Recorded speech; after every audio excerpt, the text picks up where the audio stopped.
మీరు కూడా నిరుద్యోగులు సైతం కూడా ఇప్పటికే రేవంత్ రెడ్డి రాకుండా కట్టడి చేస్తాం, రేవంత్ రెడ్డి యొక్క పర్యటన మేము ఖచ్చితంగా కూడా అడ్డుకొని తీరుతాం అని చెప్పేసి ఒక పక్కన నిరుద్యోగులు ఇప్పటికే హెచ్చరిస్తున్నారు. కాబట్టి ముందస్తుగా ఒకవేళ పోలీసులు ఇటువంటి ప్రయత్నాలు చేయొచ్చు కదా, ఆ విధంగా కూడా ఒకసారి ఆలోచించవచ్చు కదా. ఇక్కడికి కేవలం వచ్చేది ఉన్నటువంటి యూనివర్సిటీలో అదనపు తరగతి గదులు కావచ్చు, హాస్టల్స్ కావచ్చు, మిగతా ఒక అభివృద్ధి కోసమే కదా ఆయన ఇక్కడికి వచ్చేది. సో ఎందుకు ఇదే టైం సరైనటువంటి సమయం అని చెప్పేసి నిరుద్యోగులు అనుకుంటా ఉన్నారు. అభివృద్ధి అంటే ఎవరో కట్టిన రిబ్బన్ అని నువ్వు వచ్చి కట్ చేయడం కాదు అభివృద్ధి అంటే. ఇప్పుడు ఇన్ని రోజులు ఆ హాస్టల్ ఎవరు కట్టిరు, ఎక్కడి నుంచి వచ్చినాయి నిధులు, అవన్నీ లెక్కలు కూడా తెలియదు రేవంత్ రెడ్డి గారికి. అయినా సరే ఓపెనింగ్కి వస్తున్నారు, సంతోషం, రండి.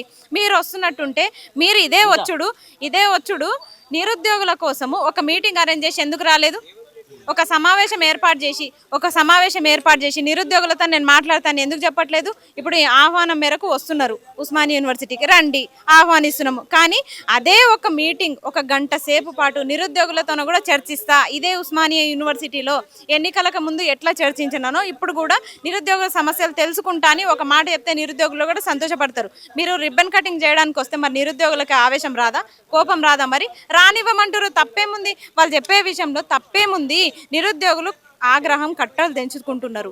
మరి అనరా? మరి అభివృద్ధి లేవు, మీరు వచ్చి రిబ్బన్ కట్ చేస్తా అంటే తప్పు కాదా? మరి నిరుద్యోగులకు ఏ విధమైన హామీ ఇస్తారు? ఆ రోజు మొత్తం ఉండేది నిరుద్యోగులే, మరి వాళ్ళకి ఏం హామీ ఇస్తారు? అది కూడా వచ్చి చెప్పాలి కదా. మీరు వచ్చి ఊకే రిబ్బన్ కట్ చేసి పోతా, హాస్టల్ ఓపెన్ చేసి పోతా అంటే అయిపోయిందా? ఒక పక్కన ఈ రోజు పేపర్లో ఒక ప్రకటన చూడడం జరిగింది.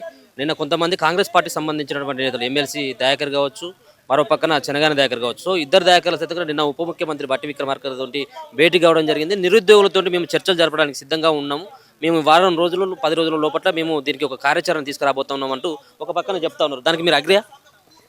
Not agree. ఎందుకంటే ఇప్పుడు నేను అనిత కూడా పక్క పక్కన నిలబడతాం. ఒక ఫోటో దింపేసి మీరు ఏమని రాసుకుంటారు? మీకు తోచింది రాసుకుంటారా? అక్కడ మాట్లాడినట్టు మీరు ఏమైనా ప్రూఫ్స్ పెడుతున్నారా? ఒక వీడియో పెట్టండి మీరు చర్చించినట్టు, అప్పుడు నమ్ముతాం. నమ్మడానికి వీల్లేదు, అస్సలు వీల్లేదు. ఎందుకంటే మాకు బట్టీలు ఉట్టీలు వద్దు, డైరెక్ట్ సీఎంతోనే మాట్లాడతాం. మేము మాట్లాడదలుచుకున్నాం. మాకు ఎవరితో పని లేదు. మేము సీఎంని గెలిపించుకున్నాం, సీఎంని ముఖ్యమంత్రిని చేసినాం కాబట్టి, ఆయననే విద్యాశాఖ మంత్రి కాబట్టి విద్యాశాఖ మంత్రితోనే మాకు పని, మాకు ఎవరితో పని లేదు, అంతే. వాళ్ళతో మీరు ఒకవేళ రమ్మన్నగారు మీరు వెళ్ళరా? మీరు ఒకవేళ నిరుద్యోగులతో చర్చలు జరుపుతామని చెప్పి పోలీసులు వస్తున్నారు మళ్ళీ. ఇప్పుడు అసలు ఇప్పటి నుంచి అరెస్టులు చేయడం ఏంది నాకు అర్థం కావట్లేదు. ఇగోండి ఎట్లా వస్తున్నారు వీళ్ళు.